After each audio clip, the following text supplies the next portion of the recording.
Hello, 7th graders, and welcome to lesson 10.4. As you know, this unit is very short. You've only got 3 lessons that you need to be watching.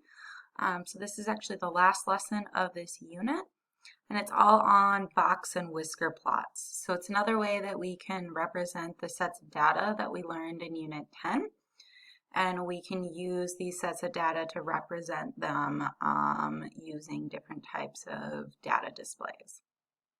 So our icons are I can make and interpret box and whisker plots, and I can compare box and whisker plots. All right, skipping our warm up. So the question is, how can you use quartiles to represent data graphically? So we're going to be taking a look at those quartiles and understanding how to represent the data graphically. So that's kind of how I was talking about taking your data and finding ways you can represent it.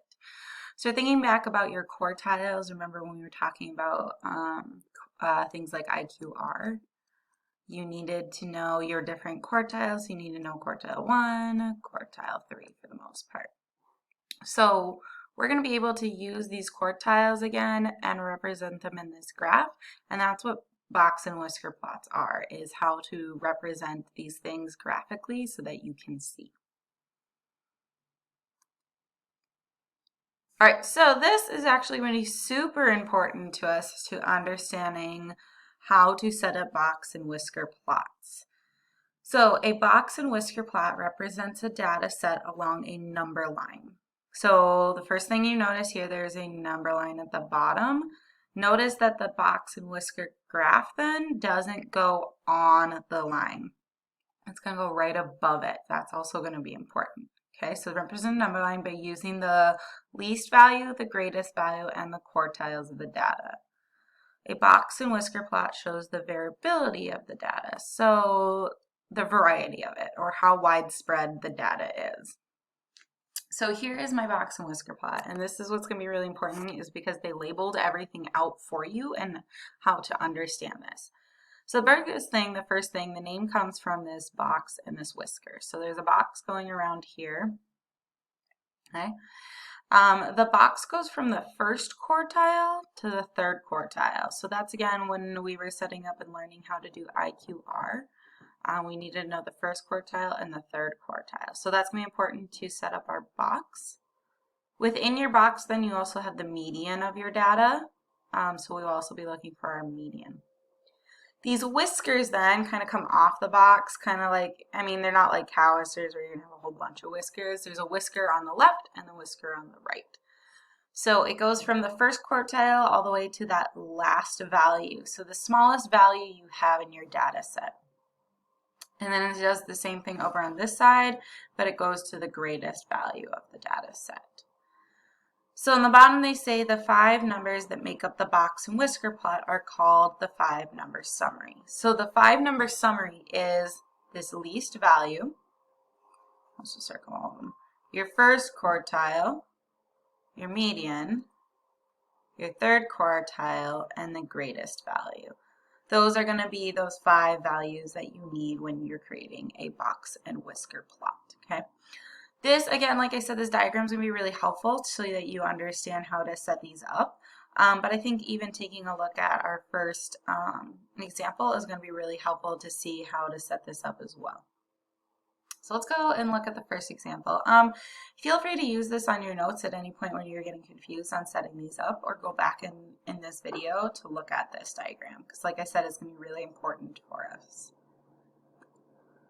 So let's go ahead to example 1. I say make a box and whisker plot for the ages and years of the spider monkeys at the zoo. So you're going to some zoo, you know, obviously after quarantine or pre-quarantine, and they have all these different ages of the monkeys, and they want to set them up in a box and whisker plot. So we're going to make a box and whisker plot.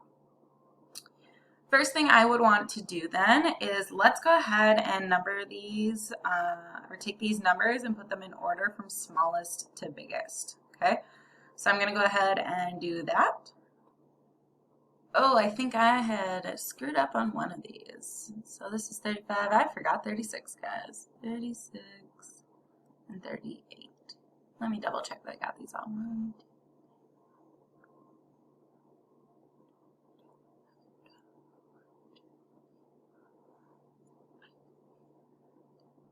All right, we got them all. So my first goal is to find my median. So I'm going to go ahead and find the median of this data. Again, I kind of like to make it a little easier to check off quicker. So I'm going to go 3 on this side and 3 on this side. Maybe I'll go down to 2 now, 2 on this side, 2 on this side. All right, so I'm left with 2 numbers in the middle. Remember, that means it's going to be right in the middle, but they're both 30. So my median is going to be 30, or if you remember, that's going to be your quartile 2. So then we're going to split up this data. Doesn't like it when my video is over on this side.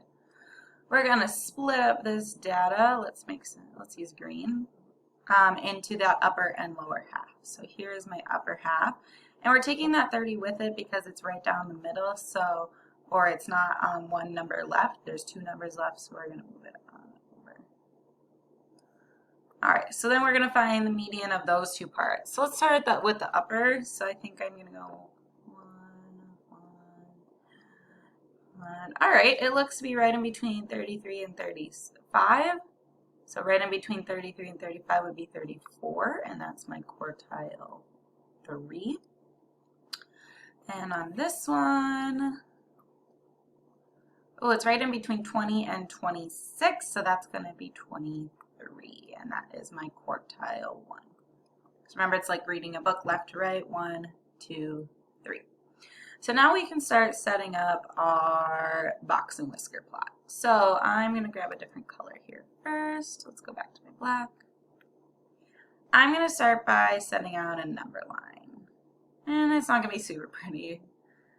But we need to make sure we have the smallest number as well as the largest number. So I'm going to start at the smallest number, which is 14. I think I'm going to go up by increments of 2.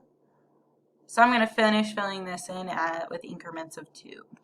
Alrighty, so here is my number line. As you can tell, it got a little further out, and that's okay if it goes further than the 38. Totally fine.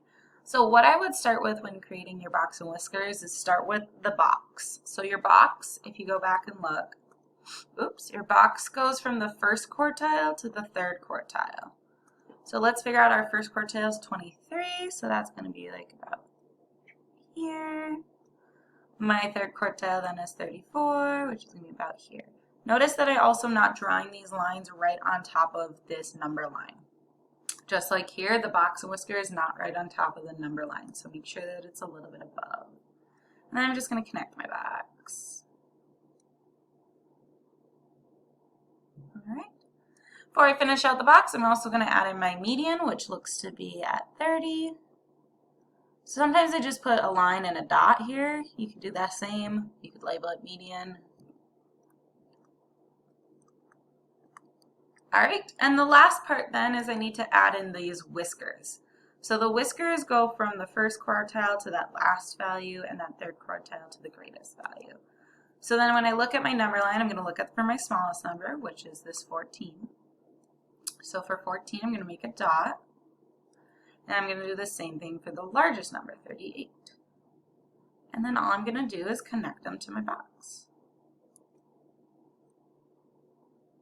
Oop.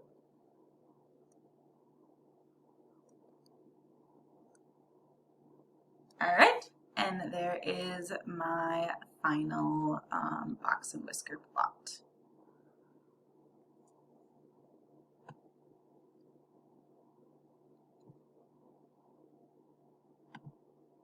All right, so I want you to go ahead and try this one here on your own.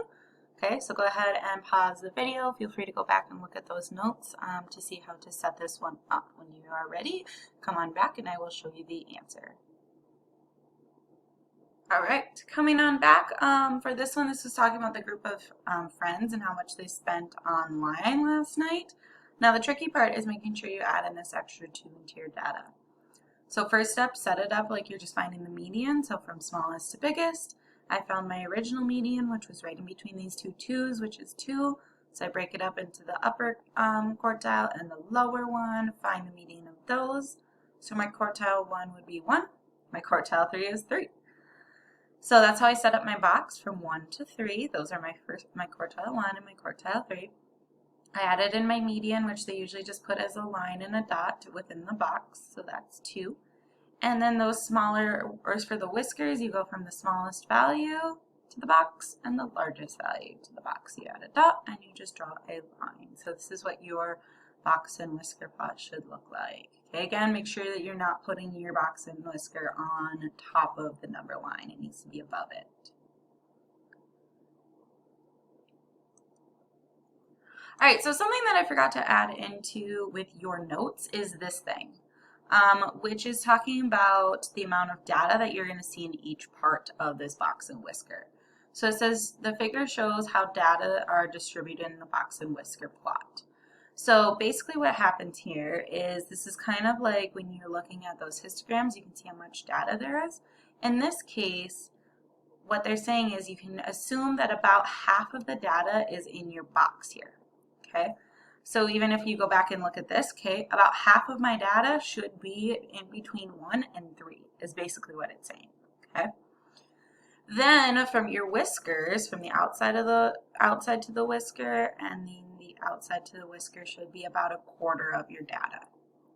So on this side it should be about maybe about 1/4 of my data, and on this side it should be 1/4 of my data, because then if you take a half plus 1/4 plus 1/4, it should be all of the parts of the data, one whole. All right. So this is also going to be important. I highly suggest you just go ahead and pause the video and write this down in your notes, because you're going to have questions that are asking how much data is in this. Okay, about 1/2 of the data in this box, or you could say 50%, or 1/4, 25%, because we will have questions about that. So let's go ahead and start looking at this one. See if I can, I'll move myself down here. So it says that the box and whisker plot shows the body mass index, or your BMI, of 6th grade class.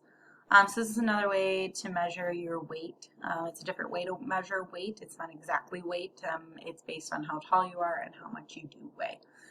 So it says what fraction of students have a body mass of at least 22. So we want to go and think about the data set. So they have at least 22. So that means it could have larger. So it's going to be showing all of this. So if we use that diagram from before, all of this is going to be about 1/4 of the data. Okay, so we would say 1/4. All right. Then B says, are the data more spread out below the first quartile or above the third quartile? That's a weird way to phrase it. What they mean is basically, is there more data below the first quartile or above the third? So you're looking at these whiskers. Okay, so I already circled that one, this one, and then I circled the other one. So it's what they're looking at is below the first and above the third. That's where these whiskers are. And basically what they ask about this is that they want to know more spread. So basically, I want to know which whisker is the bigger. Okay, if you look here, the bigger whisker is going to be this one, which you would say is above the third quartile.